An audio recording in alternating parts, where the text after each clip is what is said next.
嗨，大家好啊！今日係2025年5月12號，我係 Anna， 同埋5位朋友去油塘食平民海鮮餐，鯉魚門半天遊。晚餐就食經濟客飯小菜套餐。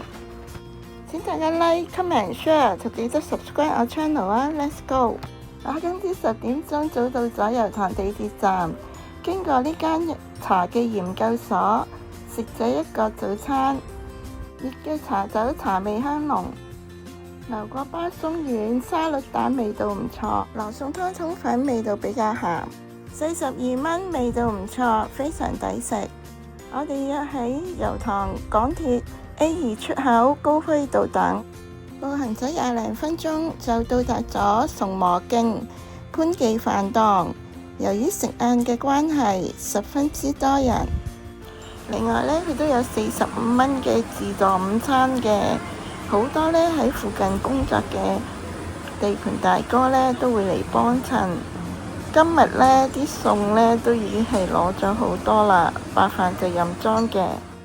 海鮮係每日新鮮，老闆由隔離海鮮市場買嘅，好視乎當日嘅供應。肉蟹每碟60蚊，大蜆每碟78蚊。台山茼蠔每桶178蚊。呢隻幾重啊？2斤零，2斤半。哇，好生猛喎！唔該晒。60蚊一碗嘅海鮮湯飯呢，蝦就比較普通，蜆肉呢就幾大粒嘅，都幾肥美，冇沙嘅。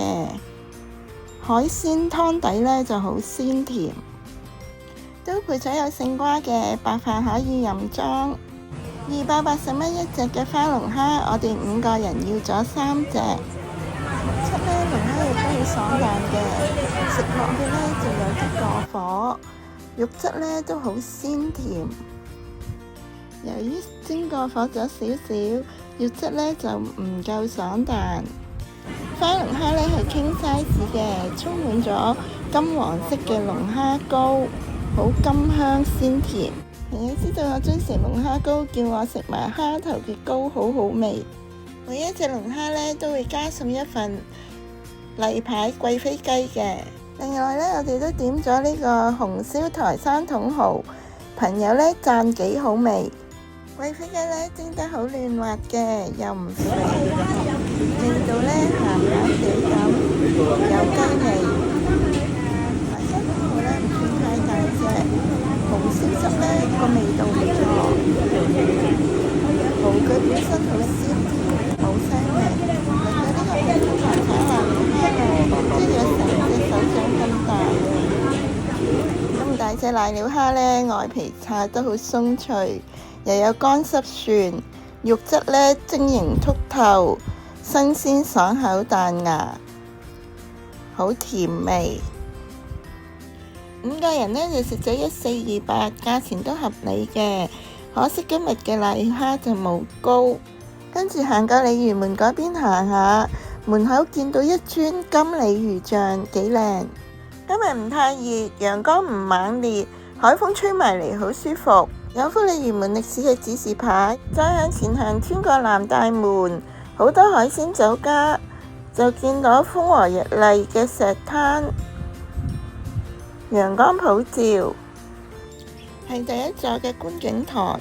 見到位婆婆養咗隻咁大又咁靚嘅芝娃娃，同佢傾下養狗嘅心得。婆婆錫到佢好似仔咁，四圍都畫咗有咁靚嘅塗鴉，都見到有居民種咗啲青瓜。沿路呢喺石灘都見到咁平靜嘅海，可以舒展一下身心。呢盆五顏六色咁靚嘅玫瑰花，原來係真嘅。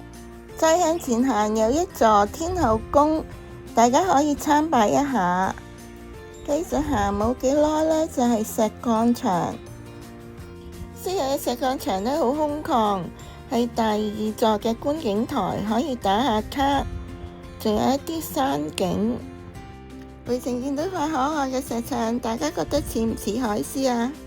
仲有海角潮音嘅石碑可以打下卡。又有一幅靚嘅貓嘅塗鴉，幾搞作嘅店鋪國寶。呢幅壁畫幾有創意，五顏六色，又到出口啦，見到鯉魚門圖書館，佢係同街市一齊嘅。